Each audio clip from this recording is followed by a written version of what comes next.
What's up mga kateki, and welcome back again sa aking channel. So today's video ay may nag-request yung para sa Globe modem. So yan na nga, may dumating tayong Globe modem. Yan, mahirap daw i-flash to, 5B5 din to guys. Yan, pakita ko sa video. So yung video na to is medyo mahaba guys ha.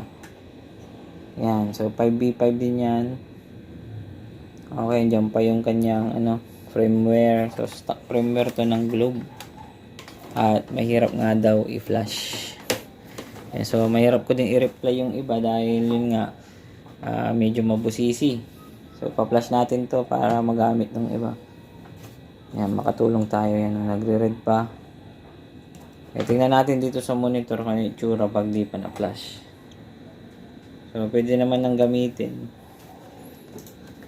So i-flash natin yan kasi naka-on nyo ata yan. Yan, dito tayo. So connected na tayo sa kanyang LAN. Yan guys, so kanyang LAN. Okay, connected na dun.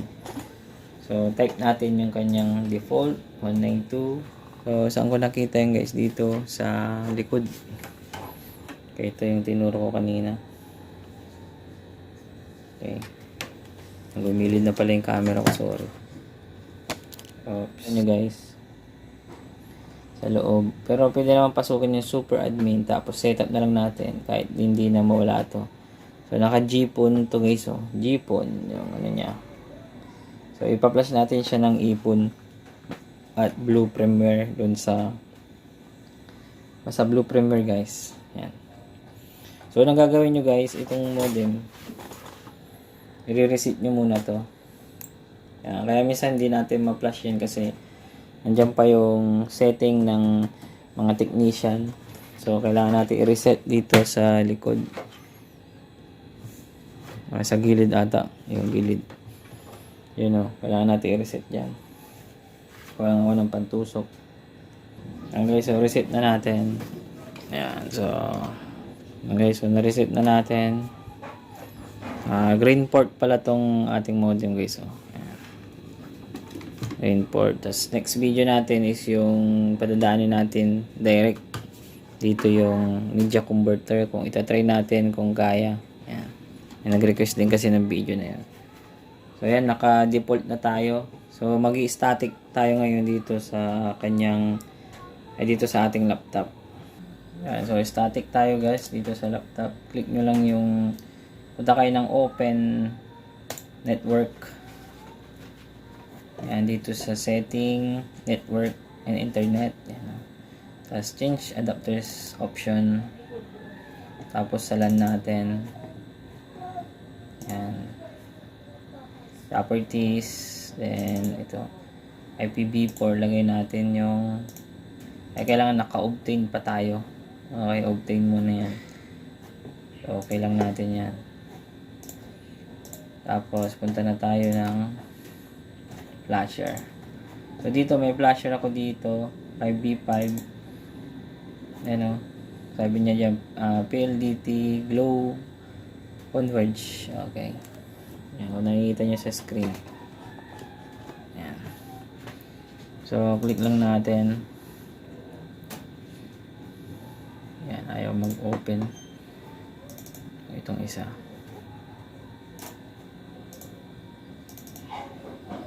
Flasher globe yan guys. Ayan. So dito tayo sa yan. Yan, naka Chinese version. Okay, dito muna tayo sa version 5. Okay, pa-flash lang natin dito sa una. Yan. Tapos click natin. Yan. So makikita nyo guys, i-allow lang natin yan. Yan. Pansin nyo yung ating firmware. Ano na. So ilang seconds lang yan. Okay, maliwanag kasi. Umilaw lahat yung ilaw yan. 40 seconds, 30 seconds yan. So hindi nyo papatay yung nasa screen natin. Yan. Magpapatay nyan. Ito munang off natin yung sa modem.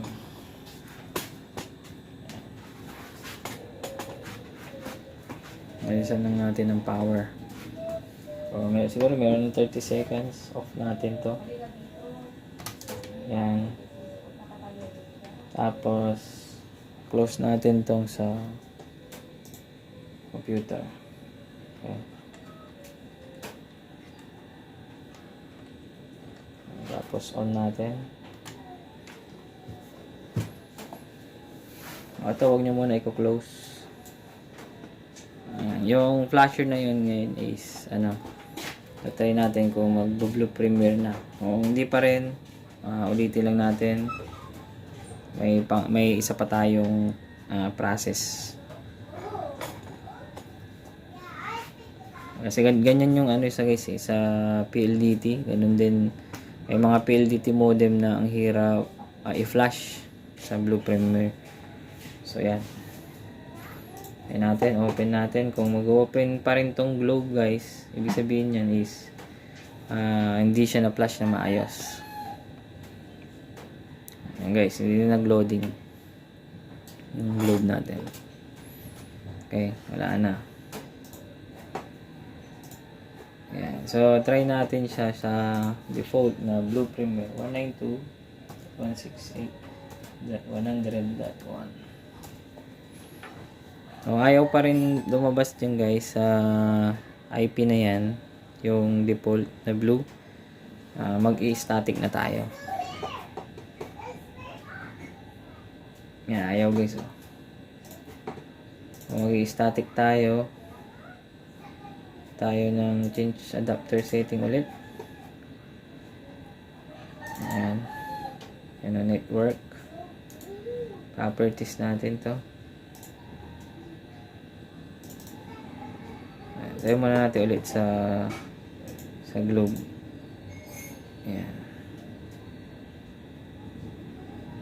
Yun, lumabas pa rin guys yung naka-globe pa rin. So, ibig sabihin na hindi okay yung flash natin. So, gagamit tayo ngayon ng Panda flasher.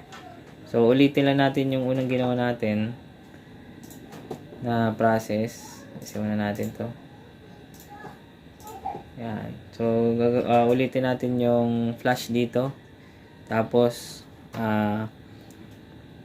pagka-flash mo, di umilaw, off. Tapos, switch. Tapos, Panda naman tayo magpa-flash. Okay.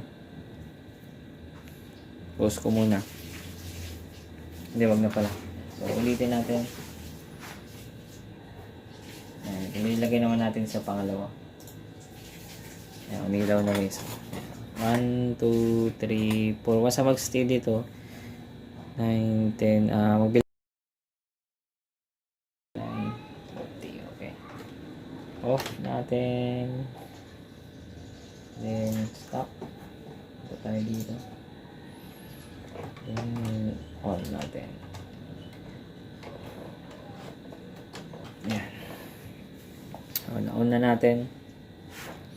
So, hindi mo na tayo pala gagamit ng Panda flasher. Ito muna yung same flasher ng globe, yung ONT. Yan, o. So, lagay natin dun sa una. Then, lalagyan natin ngayon ng files dito. Yung files yan.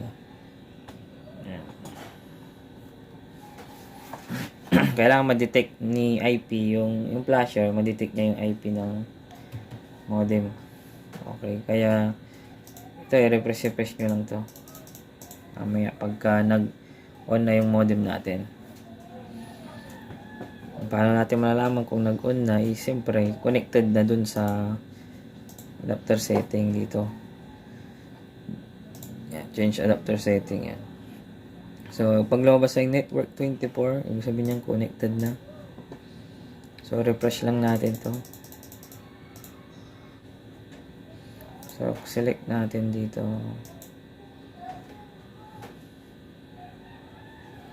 Yan, o. EG 4B5 ipon. Yan. So, open. Tapos, i-flash natin. Yan. So, nag-ilaw-ilaw ulit siya. Yan. Blinking. Tapos, pag nag-stop, bilang kayo ng 20 seconds to 30.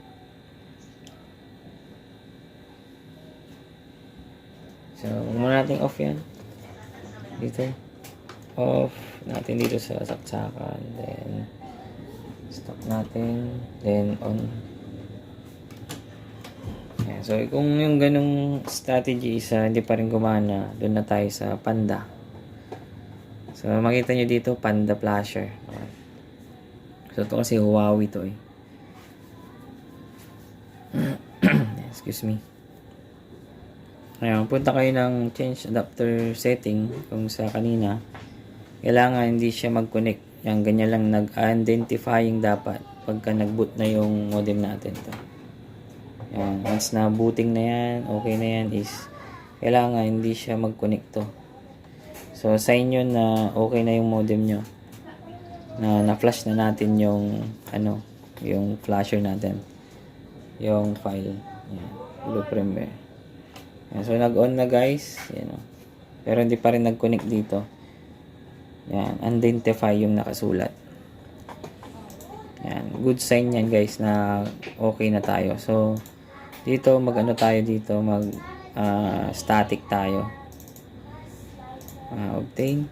Ngayon punta tayo ng 192.168.100.2. Yan.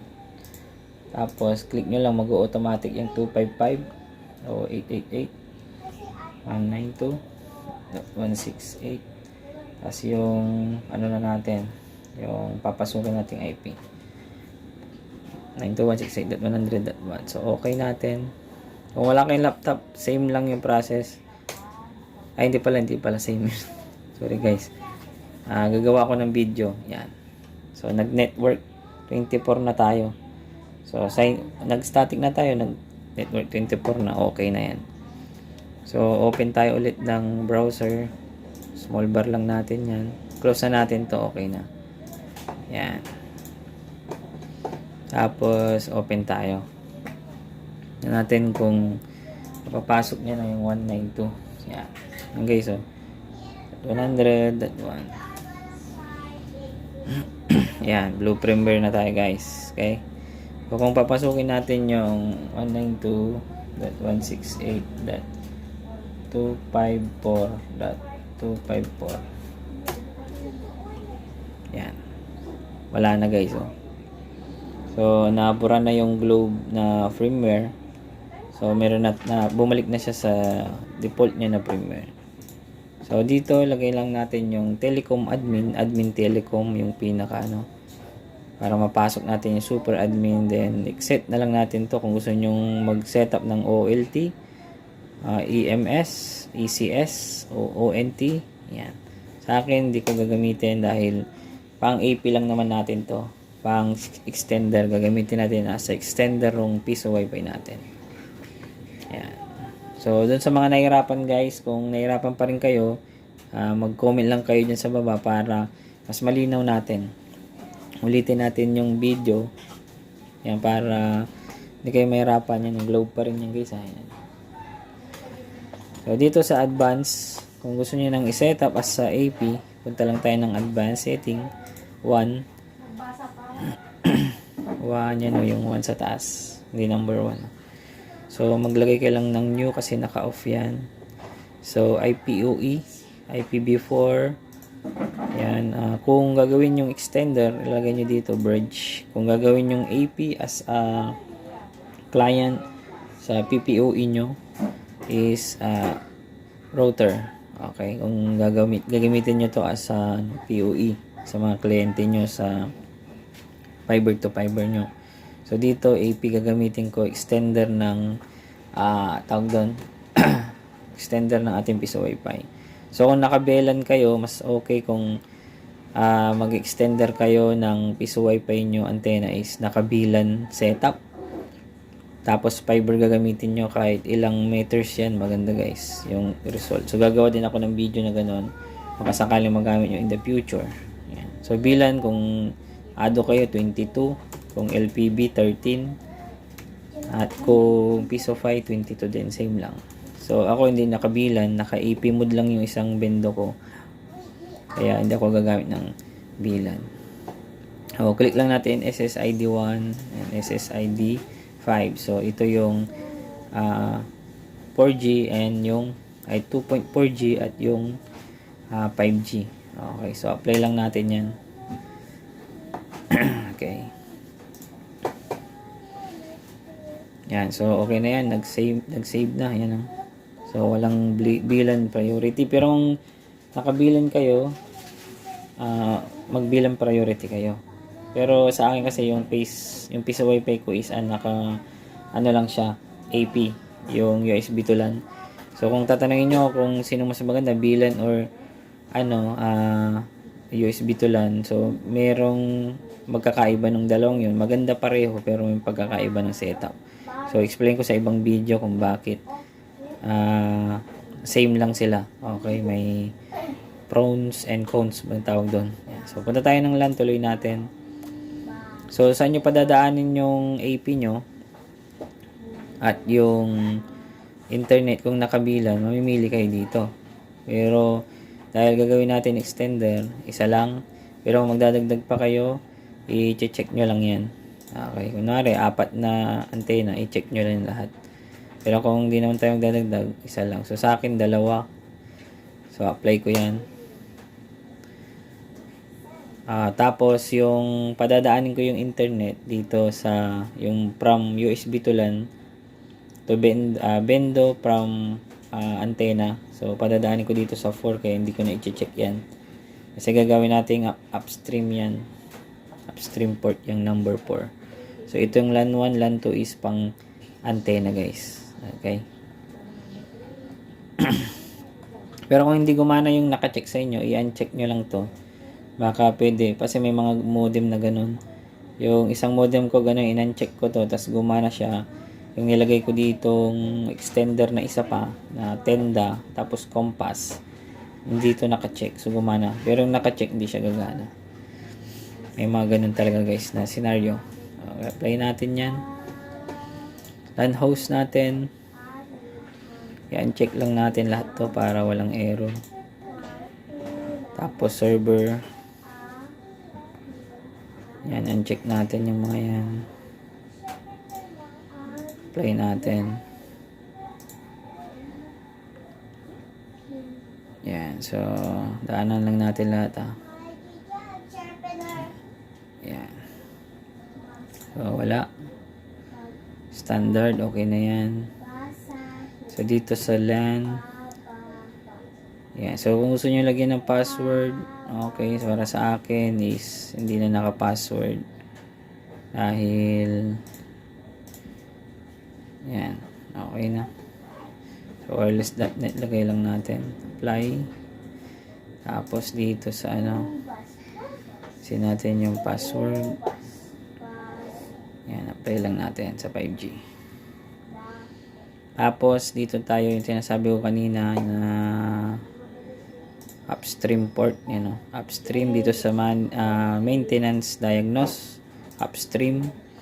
So padadaanin ko yung internet ni Bendo dito, yung from Bendo USB to LAN to LAN 4. Yan.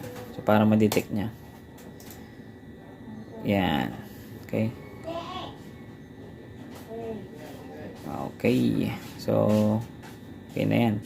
Makikita nyo yung modem nyo pagka nilan 4 nyo, yung upstream port, magre-reset ito. So mawawala na yung red dito na naglo-loss. Kasi naglo-loss yun kasi walang nakalagay dun sa green port nya. So gagawa ko ng video ng mga yun guys. Hindi nyo pa